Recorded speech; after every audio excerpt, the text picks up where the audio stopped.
Hi and welcome back to Afternoon Literature. I'm Cassie and today you're joining me for another book report.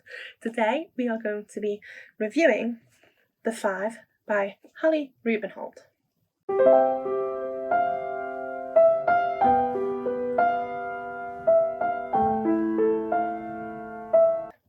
The Five is the untold story of the lives of the women murdered by Jack the Ripper.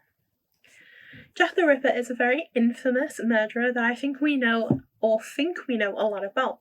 Although he was never caught and we don't know the identity, the story of Jack the Ripper and his horrific murders has been retold many, many times within literature, in film, in games, etc. It's become part of our common knowledge and almost an urban legend for people, especially around London. The idea of Jack the Ripper as this dark, ominous figure that is constantly in the back of minds, terrorising a Gothic London and destroying these women's lives, is something that we see a lot reused in anything that is Gothic or anything that may want to use the trope of a mysterious hidden killer. It's so ingrained in our popular culture that it's kind of odd in thinking that anyone could retell this story. So this is where The Five comes in.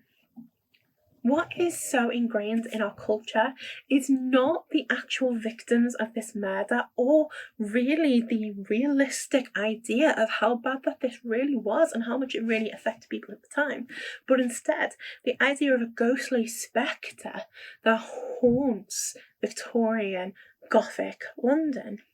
He has become infamous, and that is all we focus on and think about, and that's all that's been retold in the narratives going forward, including the investigations by ripperologists who specialise in trying to investigate and uncover and come up with theories of who the Ripper was.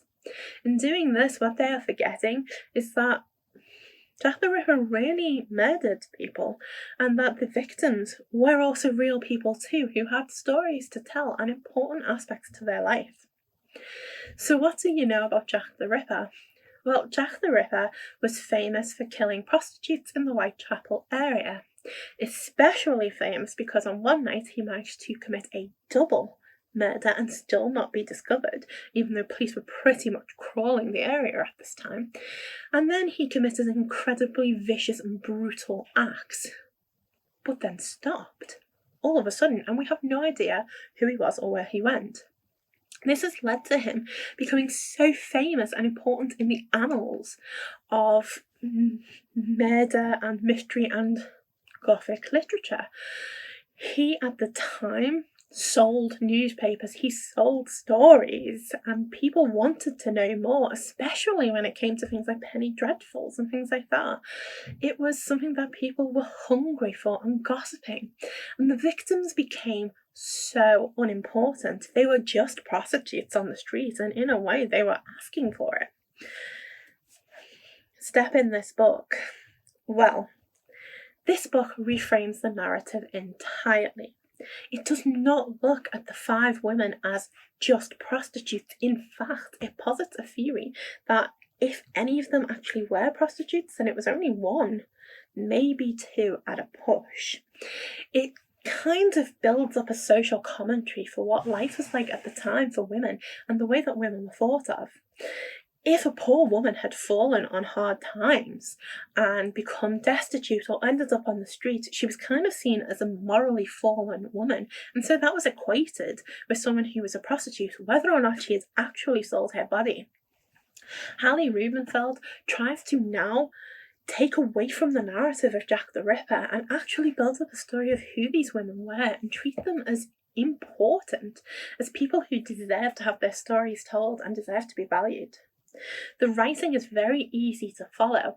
It is a historical non-fiction book, and so it's not something that you can say you really deeply get into, but Hallie builds up a fantastic image of what Victorian England was at the time in London, of the way that the people lived these lives, and of what was generally seen around the times and traditional, was set against this backdrop that is gothic, that is grim and dismal. It's filled with poverty and disgust, and unfortunately we feel very, very sorry for these people at the time. But what's really good is she humanises the women so much. We learn about hopes and dreams and desires, their family and their commitment to that, and how they fell into this difficulty. It isn't just that they were born in poverty and so they lived in poverty.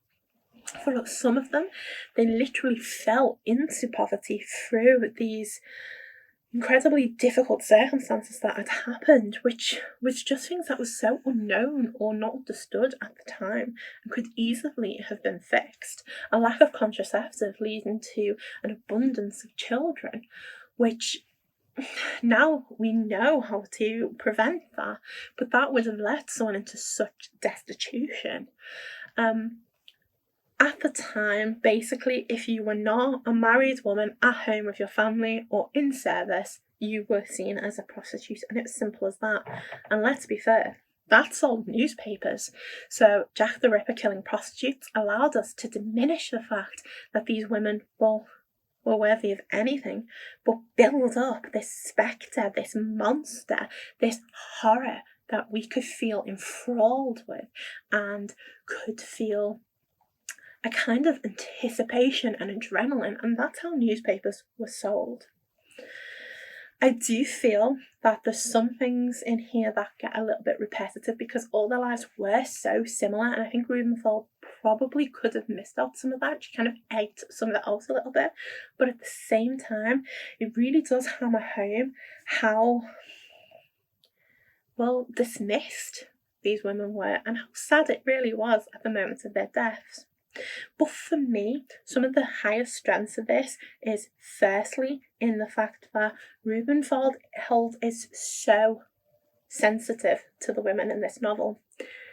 In fact, when it reaches the point of their murder, it is not described. Jack the Ripper features in no more fact. In fact, when it reaches the point of their murder, it's not described. Jack the Ripper does not feature in this book other than as a way to combine the reason for these 5 women's stories being told in the same space. He is so unimportant, so left behind, that Rubenhold manages to completely rewrite the narrative that we know about Jack the Ripper. She puts him out of the picture, out of the stage. The women are centre. The women are the most human part and important part of these horrific events. I also appreciated the commentary in the final chapter. Why is it important that we understand this? Why is it important to humanise these women? For Rubenhold, that is because although this took place a very long time ago, we still see prostitute killers in the same way. We dismiss women as unworthy victims, especially if we can attach any kind of immorality to them, still to this day. If someone is a prostitute killer, then you find judges having to remind the jury that although you may not agree with the way the women live these lives, they still deserve for you to convict their killer, because no one deserves to have been killed in such a brutal manner. And having to remind anyone of that people have value in this day and age, is horrific, horrible to think of, but unfortunately true. I think this novel does a really great job of reminding us that every human life has value, and we don't always understand the circumstances of it. We make a lot of assumptions, and that's not the way to go. It also reminds us that when you do position something like this, where a criminal case is central and a murderer is central, they're not the most important person in this narrative. Get them caught, get them convicted, sure, try and prevent it in future. But remember the victims, because they matter. So, I really enjoyed reading this novel. It was a very, very easy read and a very good book to kind of give you that other perspective and reframe that narrative, which was fantastic.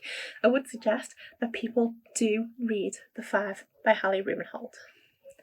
If you have any other books that you think do this in a fantastic way, that reframe a classical story or classical narrative, whether fiction or non-fiction, that we know, please comment below because I'd love to read more. If you like this, give it a like, and if you want to see more from me, then subscribe to my channel because I post reviews every week. Happy reading!